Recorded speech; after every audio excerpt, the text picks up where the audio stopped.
देखो भक्तों, ये जो दास अनिरुद्ध है ना, हम जो हमारे वश में है वो हम करते हैं, और जो हमारे वश में नहीं है वो हम आपको समझा देते हैं। हमारे वश में सेवा है, हम करते हैं, हम अपना कर्तव्य पूरा कर रहे हैं। आने वाले समय में हम एक ऐसी यूनिवर्सिटी तैयार करेंगे जहां हमारे भारत के बच्चों की प्रतिभा आप सब देख पाएंगे। आज हमारे बच्चों के अंदर पढ़ने की इच्छा शक्ति बहुत है, पर हमारे देश में ना शिक्षा फ्री में नहीं मिलती, पैसे लगते हैं। अच्छे कॉलेज में पैसे देने पड़ते हैं, हाँ या ना, हाँ या ना। जबकि आपको बता दूं मेरी माँ, मैंने सुना है कि अमेरिका के राष्ट्रपति जब बराक ओबामा हुआ करते थे तो बराक ओबामा का बेटा भी वहीं पढ़ता था, और बराक ओबामा की गाड़ी का ड्राइवर का बेटा भी वहीं पढ़ता था। मतलब शिक्षा में जब समानता होगी, शिक्षा जब निःशुल्क हो जाएगी, तब भारत तरक्की करेगा। पहले तो भारत को शिक्षित बनाना होगा। आज बच्चे नहीं पढ़ पाते पैसों के अभाव में।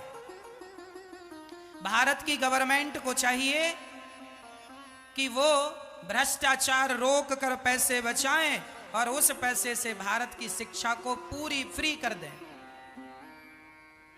अच्छी से अच्छी शिक्षा मिले, पर फ्री में मिले। आज सरकारी, आप बता दो किसी एक नेता का बेटा सरकारी स्कूल में पढ़ता हो तो बता दो।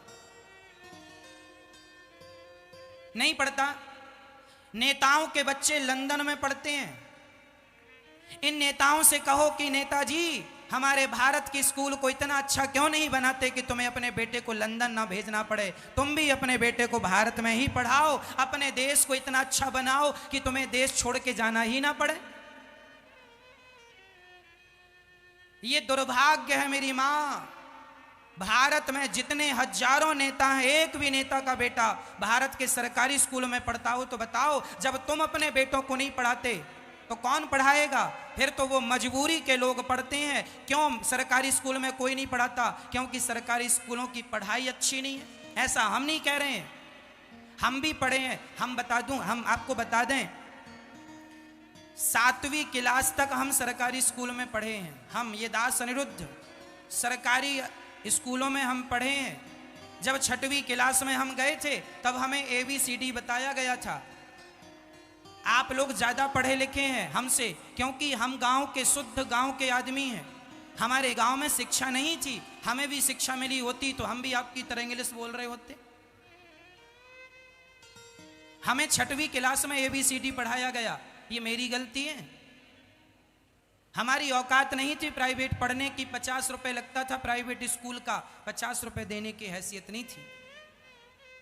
गरीबी थी, खाने को रोटियां नहीं थी, हम भीख मांगा करते थे। गांव में हम भीख मांगा करते थे मैया। सीधा बोलते हैं ना आप लोग, सीधा। हम गांव गांव घर घर सीधा मांगने जाते थे। आटा लोग देते थे, दाल देते थे, चावल देते थे, नमक देते थे। हमें शिक्षा मिली होती, इसलिए हम सपना रखते हैं कि हम भले ना पढ़ पाए, लेकिन ऐसी यूनिवर्सिटी बना के भारत को समर्पित करेंगे जहां आने वाला बच्चा ये ना कह सके कि हमारे लिए पढ़ने का ऑप्शन नहीं था। हम कह सकते हैं हमारे लिए ऑप्शन नहीं था, मेरे लिए ऑप्शन नहीं था। गांव के टीचर आते थे, पंचायत करते थे, पढ़ाते नहीं थे। हम लोग खेलते रहा करते थे। 5वीं तक हम लोगों को कोई अच्छी शिक्षा मिली नहीं। 6वीं क्लास में गए, पीरियड खाली, हम बैठे हैं पीरियड में, मास्टर जी आए ही नहीं। आज आए नहीं, आए तो चेयर पे लाठी रख के और पांव फैला के, हाँ क्या याद किया? पढ़ाओ तो याद करें, पढ़ाया नहीं याद क्या करें? मैं सरकारी स्कूल में 7वीं तक पढ़ा हूं। उसके बाद फिर एक सस्ता स्कूल मिल गया, 30 रुपए महीना लगता था। उसमें हमारी थोड़ी हैसियत हुई, पिताजी ने हमें भेजवाया कि जाओ तुम प्राइवेट स्कूल में पढ़ो। तो 8वीं क्लास हमने प्राइवेट स्कूल में पढ़ा। उसमें 30 रुपए लगता था महीने का। ये 2003-4 की बातें हैं। 2006 में तो फिर हम वृंदावन ही आ गए थे। सही शिक्षा नहीं मिली मेरी माँ। सही शिक्षा भारत में मिल गई होती तो आज मेरा भारत इतना पिछड़ा ना होता। मेरी उम्र 30 साल है, मैं अपनी बात कर रहा हूं, मुझे 6वीं में ABCD बताया गया है, नहीं पढ़ाया गया। मैं क्या करूं? पढ़ाने वाले नहीं थे, टीचर आते ही नहीं थे। स्कूलों का हाल आपको पता है। मैं पढ़ना चाहता था, इसलिए तो भाग के वृंदावन आया, और मैंने वृंदावन में फिर अपनी संस्कृत की पढ़ाई पूरी की, और संस्कृत की पढ़ाई करके भगवान की कृपा से आज आपके बीच में बैठा हूं। वो पढ़ाई नहीं पढ़ पाया क्योंकि वहीं सही लोग पढ़ाने वाले नहीं मिले। मैं अपनी बता रहा हूं, मैं किसी की क्या बताऊं। भारत में पढ़ने के पैसे लगते हैं, सरकार कहां है? आज देश को आजाद हुए 70 साल हो गए, पढ़ाई तुम फ्री ना कर पाए, इलाज तुम फ्री ना कर पाए, क्या किया? इसलिए भारत में 2 चीजों की जरूरत है। पहली तो शिक्षा फ्री हो, और दूसरा इलाज फ्री हो। आज मेरे भारत का गरीब आदमी मर जाता है इसलिए कि उसकी औकात नहीं है बड़े हॉस्पिटल में इलाज कराने की। मेरे अपने एक रिश्तेदार की मां मर गई, उस बेटे की मां मर गई। जानते हो क्यों मर गई? क्योंकि उसे टिटनेस हो गया था। और बताऊं, मेरी मां, मेरी अपनी बहन, हम 2 भाई और 2 बहन हैं। मेरी एक बहन का नाम था वर्षा, बचपन में मर गई। क्यों मर गई जानते हैं?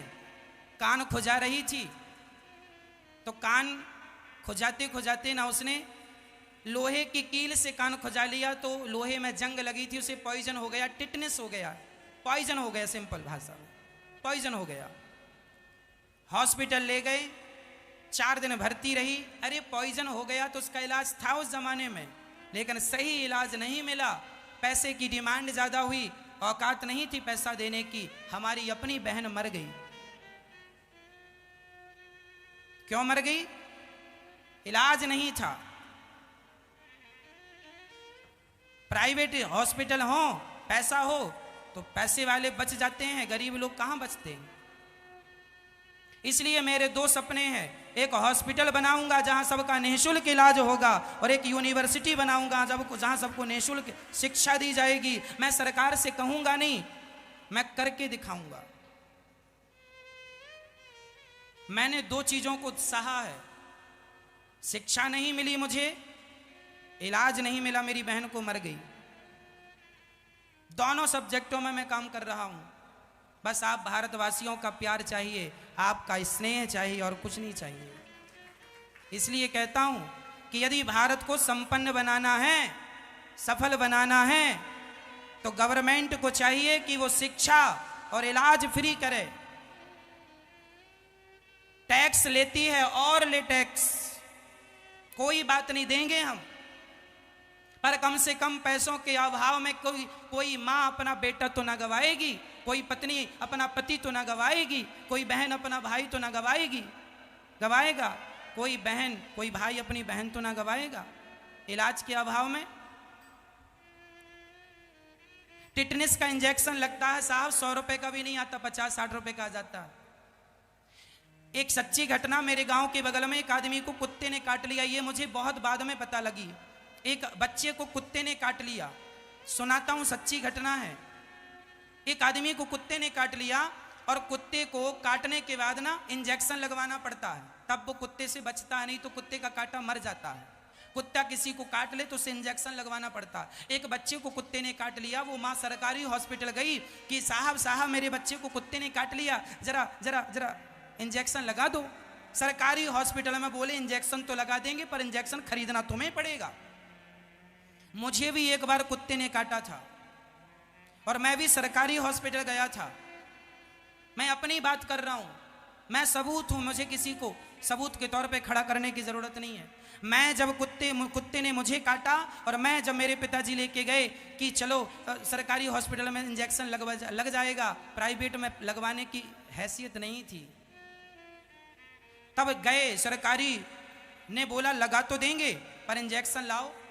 अरे भैया, इंजेक्शन ही होते तो हम यहां क्यों आते? नहीं लगाया, खरीद के लाए, दिया तब लगाया। ये तो मेरी थी, मैं तो बच गया, मुझे तो फिर खरीद के ही लगवाना पड़ा, लगवाया।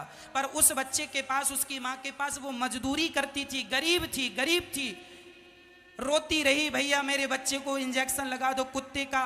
वह बच्चा तड़प तड़प के हॉस्पिटल में मर गया। 200 रुपए का इंजेक्शन किसी ने नहीं लगाया, इंसानियत का परिचय नहीं दिया किसी ने। उस मां का बेटा मर गया, क्यों मर गया? यदि 200 रुपए का इंजेक्शन लगा देते उसकी जान बच जाती। लेकिन कहते हैं ना, देने वाले किसी को गरीबी ना दे, जान ले ले मगर बदनसीबी ना दे।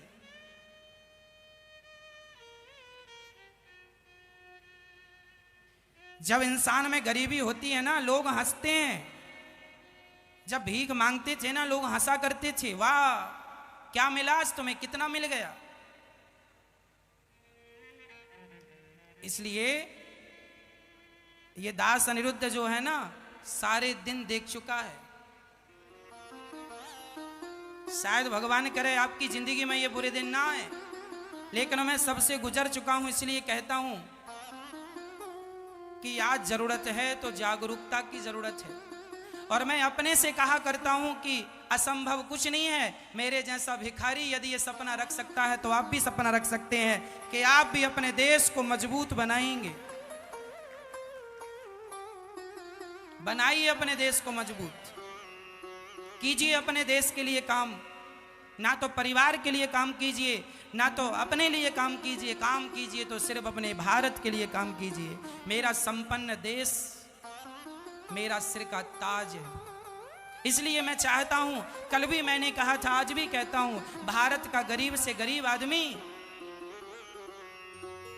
उसके पास एक घर तो होना चाहिए खुद का।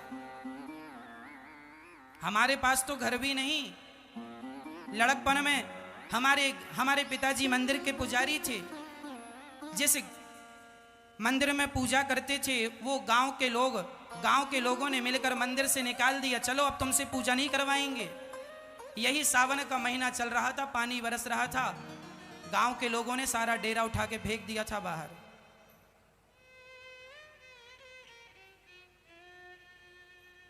इंदिरा आवास योजना का पैसा मिलता था 20,000, उसमें भी 5,000 घूस देनी पड़ती थी। टोटल हाथ में 15,000 आया। 15,000 का एक छोटा सा घर बनाया, केवल ईंट रख दी, मिट्टी की चिनाई कर दी। 15,000 में कैसा घर बना होगा कल्पना कर लीजिए। आज भी वो 15,000 का घर हमारे पास है। आज भी हम उसी घर में रह के खेले खाए पले बढ़े और आज आपके बीच में बैठे हैं। अहंकार इसलिए नहीं करते क्योंकि अहंकार करने जैसा कुछ है ही नहीं हमारे पास। हम दूसरों की औकात क्या देखें, हमें तो अपनी औकात पता है। हम दूसरों को क्या देखें, हम तो अपने को देखते हैं। इसलिए वह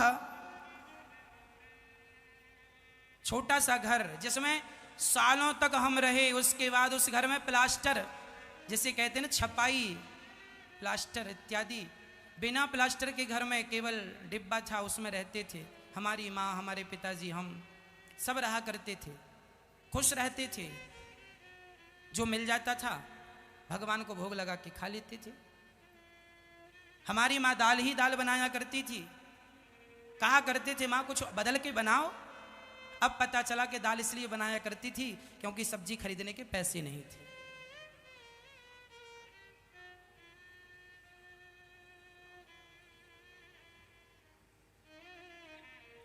इसलिए ये दास अनिरुद्ध भले नमक रोटी खाया हो, लेकिन जब आप गौरी गोपाल में आएंगे तो आपको अच्छे से अच्छा भोजन कराने का भाव है कि आपको अच्छा कराऊं। इस द्वार से आप भूखे ना जाएं। यदि ईश्वर ने दिया है तो उसका सदुपयोग करना मेरा धर्म है। और बिहारी जी ने मुझे चुना इसीलिए कि तेरे हाथ से ये सारे काम करवाने हैं। इसलिए ये दास अनिरुद्ध इन माओं की सेवा करता है क्योंकि मुझे सेवा करना अच्छा लगता, क्योंकि मैं दर्द जानता हूं। याद रखना, मेरी मां सेवा वही कर सकता है जो दर्द को जानता है। मैंने देखा है दर्द क्या होता है, पीड़ा क्या होती है, मजबूरी क्या होती है,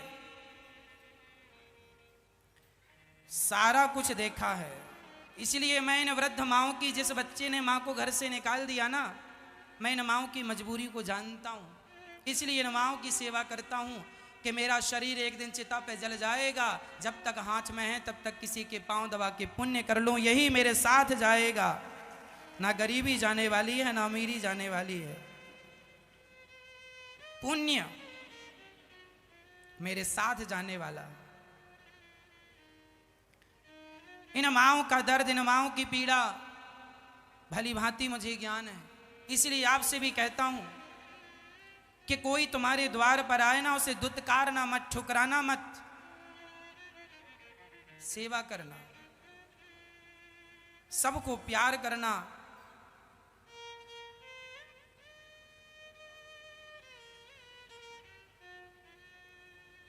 भले तुम्हें कोई प्यार ना करे,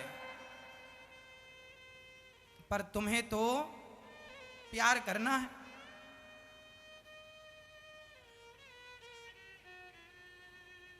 इन माँओं का दुख, एक बार मेरी एक माँ ने आकर, किसी माँ ने पता नहीं कथा सुनाने गया था, उस माँ ने कहा बेटा जब मैं मर जाऊं तो मेरी चिता को आग लगा देना। मैंने कहा माँ चिता में आग मैं क्यों, आपका तो बेटा है। उन्होंने कहा मेरा बेटा है, पर वो तो एक गिलास पानी भी नहीं देता। यदि एक गिलास पानी नहीं दिया, दो रोटी नहीं दी, तो जिसने पानी नहीं दिया, जिसने रोटी नहीं दी, उसके हाथ से आग लेकर क्या करूंगी। तब मुझे लगा कि शायद बिहारी जी मेरे से ये कह रहे हैं कि तुझे न माँओं की भी सेवा करनी है। जब ये बच्चे अपनी माँ को दुत्कारते हैं, सताते हैं, तो इन माँओं की सेवा करना मेरा धर्म हो जाता है, मेरा कर्तव्य हो जाता है। मैं सिर्फ अपने धर्म का पालन कर रहा हूं, मैं सिर्फ अपने धर्म का पालन कर रहा हूं। इन माँओं की सेवा करना मेरा धर्म है, इसलिए दास अनिरुद्ध धर्म करना जानता है। ये माँ जो आज आपके बीच में बैठी है, ये माँ यहां गौरी गोपाल वृद्धाश्रम में इसी विश्वास से तो आई हैं कि मेरा अपना बेटा सेवा ना करे पर ये अनिरुद्ध सेवा करेगा। इसलिए भक्तों मैंने अपना पूरा शरीर, पूरा जीवन सिर्फ सेवा में समर्पित कर दिया। यही सेवा है, यह सेवा ही हमारा धर्म है, सेवा ही हमारी भक्ति है, यही हमारा धर्म है। मैया जी कहां से आई हैं आप? अहमदाबाद, गुजरात से। कितने बच्चे हैं आपके मैया जी? एक है। तो आपका बेटा एक है, तो आपकी सेवा नहीं करता? नहीं, 17 साल पहले छोड़ दिया था मैंने, मेरी इनकी नहीं बनती थी। तो बेटे का फोन नहीं आया कि माँ कहाँ हो, अब आपकी याद आ रही है? एक बार आया था। क्या कहा?